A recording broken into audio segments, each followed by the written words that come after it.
Good afternoon, it's the 25th of December, this is Christmas Day, and the temperature is about 2 or 3, and it's about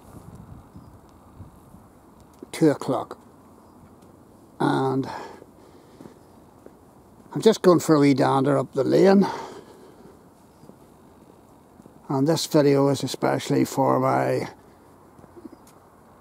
YouTube chum Greg from Iowa, to show him just the type of countryside that we have a few miles outside of Belfast, not very far from where I live.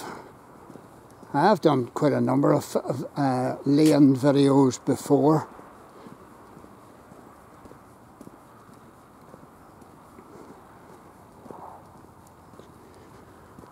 Normally these fields would be, well, an awful lot of them would be harvested for grass in particular, and some of them would have sheep. This field in here is a sheep field, and there's still sheep in it just round the corner. And other fields would have cattle grazing. Quite a number of horses as well out in the fields still.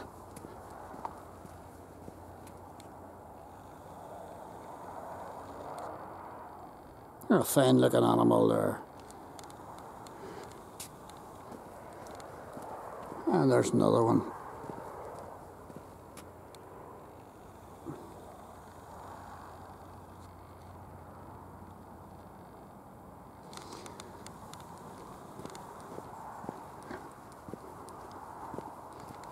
Never really had much to do with horses. I went to a riding school with a number of people just for the once, and they put me on a massive, well, it looked massive to me, a big horse, and we followed one behind each other, and I mean, most of the people in the group, there was about 8 of us. This was up outside Castlewellan at Mount Pleasant. Most of the group had no experience of horses. I certainly didn't. And the instructor got us up. There's a drop of a few sheep up there. The instructor had us going at one stage at a half canter, and I was absolutely petrified. Especially as the horse would stop stock still because it spotted something nice to eat in the hedge, and then it would put its head down, and then you would fire forward. I thought a half canter on my first real ride of a horse was pretty good. I just couldn't synchronise the you know, when you were sort of to lift your backside up in time to the horse's backside going up. I just couldn't get that. So it wasn't much good. I was bouncing down and the horse was bouncing up, which was just spine juddering, to say the least. But I'm glad I did it. I wouldn't be the most I would be a bit cautious round horses. There's no well pump. Used to have all these all over the countryside. Most small villages had one to service the local populace. Beware of dogs. Ruff, ruff, ruff. So see the rolling drum ones, Greg? very, there's another horse out there, undulating, and the weather is extremely mild. I think there's 2 horses there maybe. We're about, as I say, about 4 degrees.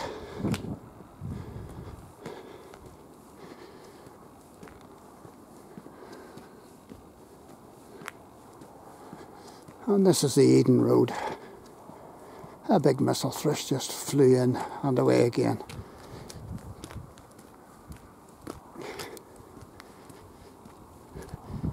This is just up the road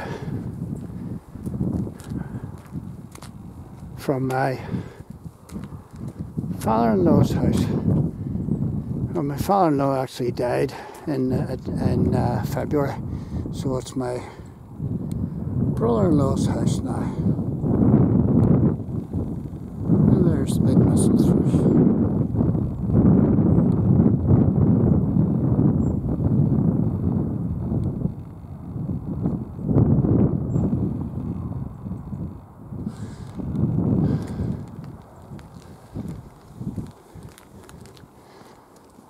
I'll just go up to the top of the hill to the Ballyrussell Road to give you a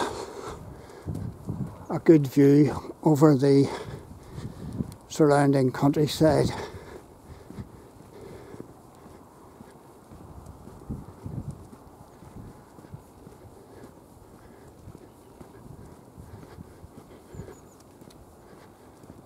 That's a wee blue-tit bird up in the branch here. There it goes. And a lot of great tits floating about as well there. And the field opposite us there has been ploughed and sown, and they're pretty far advanced. This whole area beside Strangford Loch, you know, next Strangford Loch is well known for market gardening. That's Strangford Loch down there.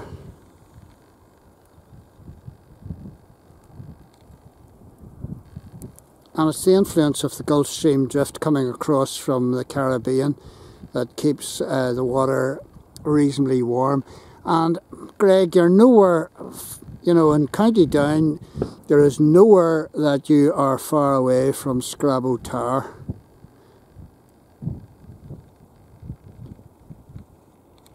And the red light on top of Scrabo Tower is to warn low-flying aircraft. Oh.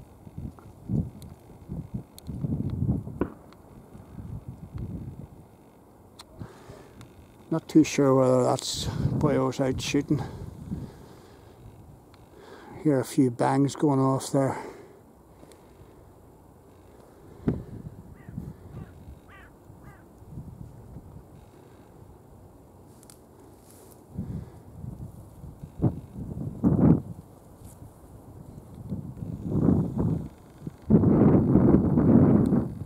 Beautiful part of the countryside.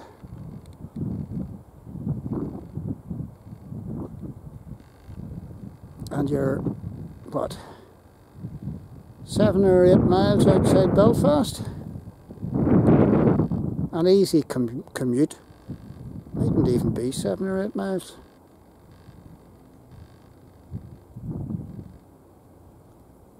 And if any farmer wants to succeed, he has to be a big farmer. Now, small farmers just can't cut it. There are too many overheads. You need a big area to farm.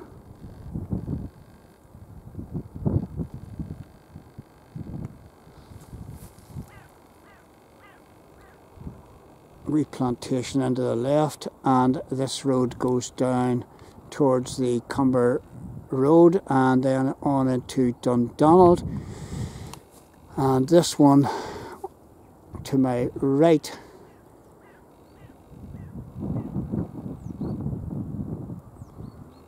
heads off towards, well, ultimately towards Ballygan. That's St. Field. And a big hoodie crow there giving off. You might have heard it there a minute ago. And it's on top of that post. Where's the grey? Greyback. Nasty old crow.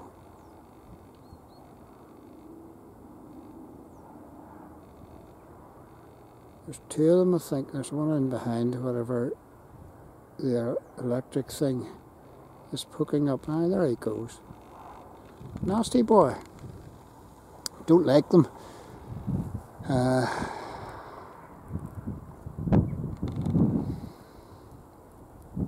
Plenty of pigeons about as well.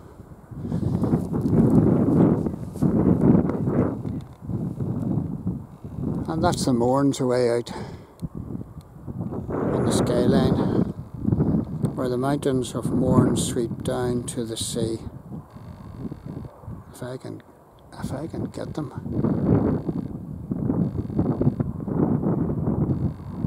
There.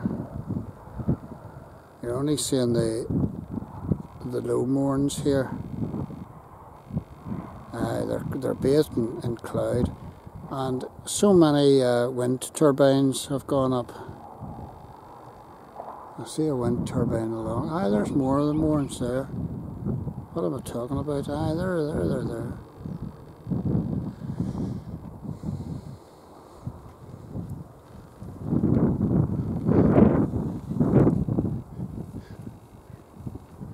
Still, grass is pretty green. Been a lot of rain.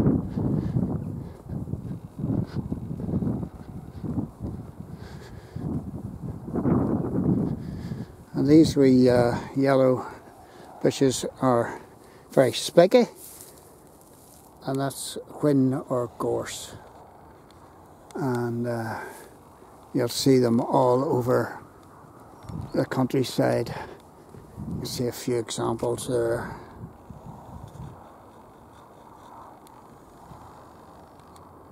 A nice yellow flower at the top.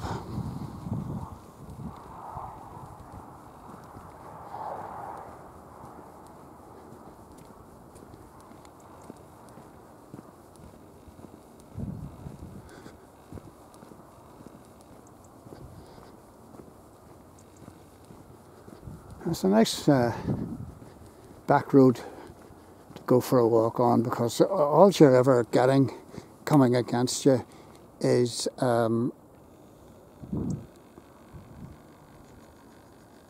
farmers' tractors. There's a wee robin.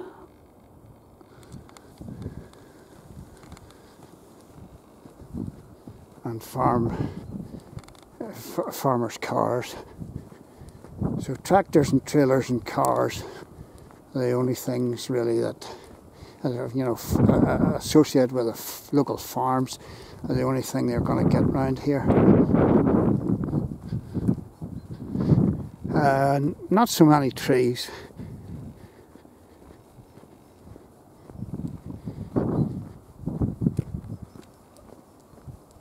Back in the 50s, 1950s, Northern Ireland, they reckoned only 4% of the countryside was forested. What happened was, from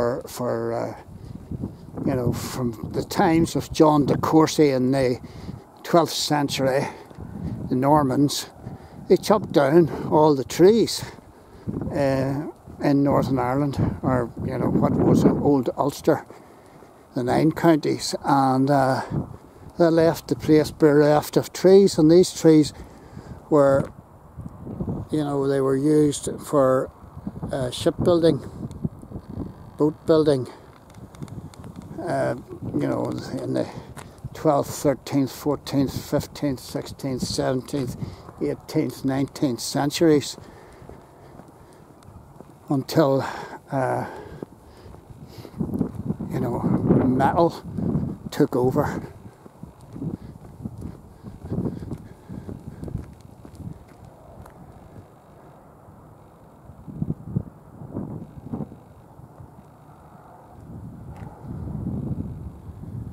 So this is a typical country road, and that's the drumlin in front of me here through the trees. Most farms would sit on top of the drumlin, big hill deposited over rocky ground by a glacier, and it has it's often been called a basket of eggs effect. So you've got the round hills dotted round the place. There's another one with another farm on the top of the hill over there. Well, maybe that's not a farm, but you get the idea.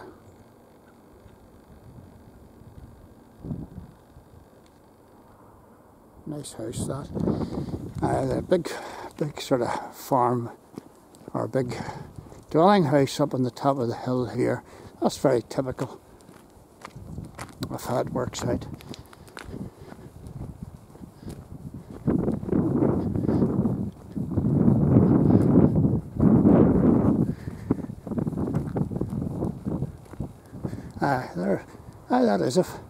That one's a farm. What am I talking about? That one's a sizable farm up here.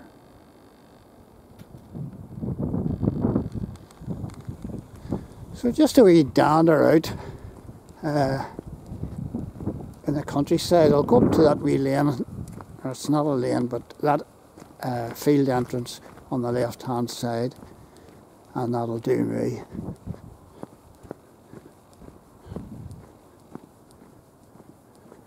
Because I've been told to be back home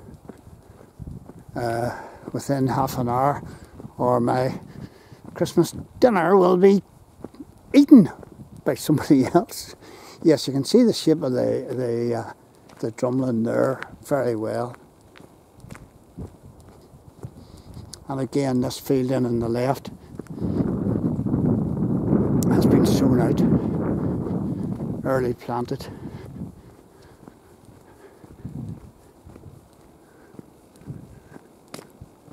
Lots of wee copses remain. And you get foxes and you get badgers and you get rabbits galore. And I have seen hare up here as well. And plenty of buzzards, of course. And plenty of wood pigeons, magpies and hoodie crows. The greybacks, we call them. Nasty boyos. Very intelligent, I have to say. There's the early, I don't know, is that grass? Probably.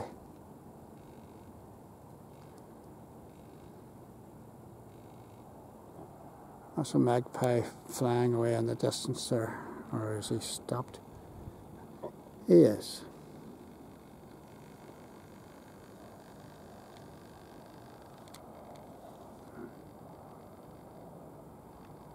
Here's another nasty boy.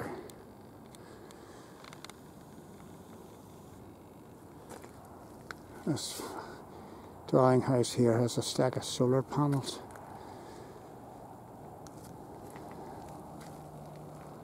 So it's up and down, up and down, up and down hills. So that video was just for you, Greg. and I have enjoyed, I certainly have enjoyed, and I know you have enjoyed our online chats. You living away in Central America, Iowa, Cedar Falls.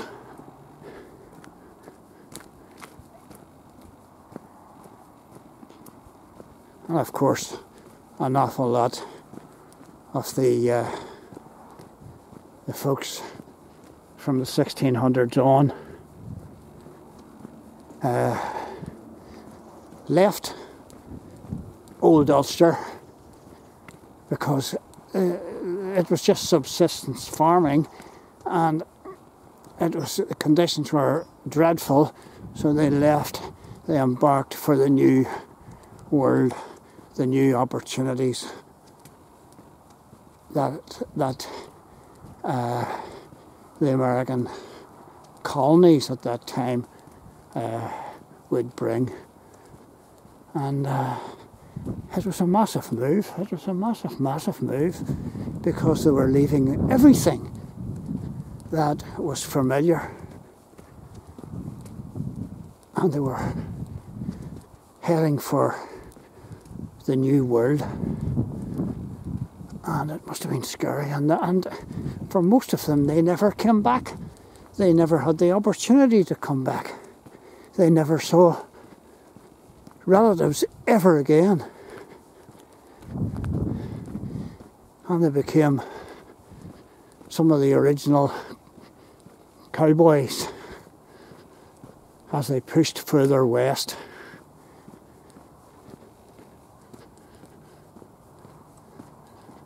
And that's why right across America, as we know it now, in Canada, there's so many place names are named after places in the whole of Ireland and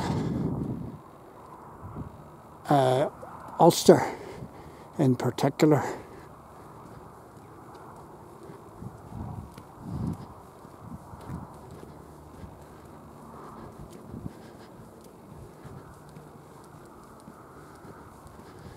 And so many of the American presidents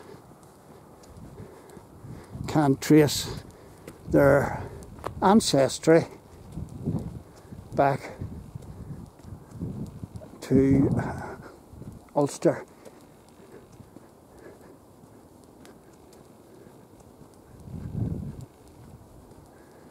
There's Scrabo Tower for you, Greg. I know that you enjoyed the videos of Scrabo Tower that I did.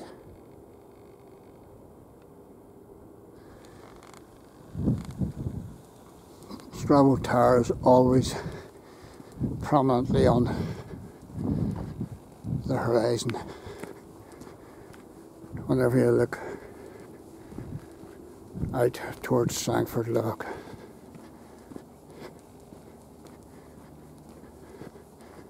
And I'm being called home to get my Christmas dinner. Thankfully, the weather is mild, but we've had similar situations over the past 10 years, and then we've had really heavy snowfalls, easily up to the height of these hedges in February and March. Now I'm talking about drifting, of course.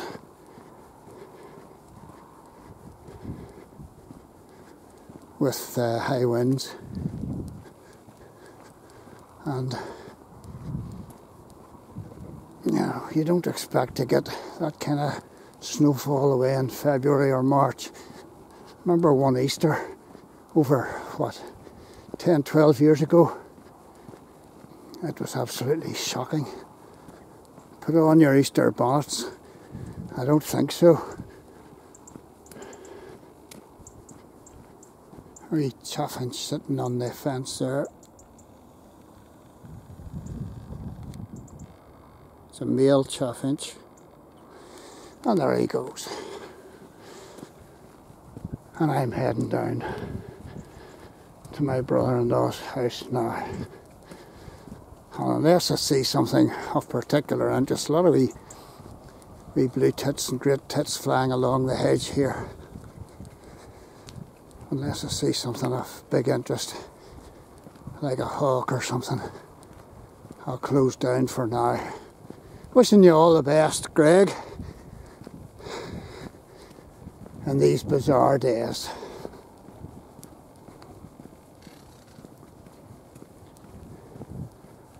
From County Down, Gransha Road, Belfast.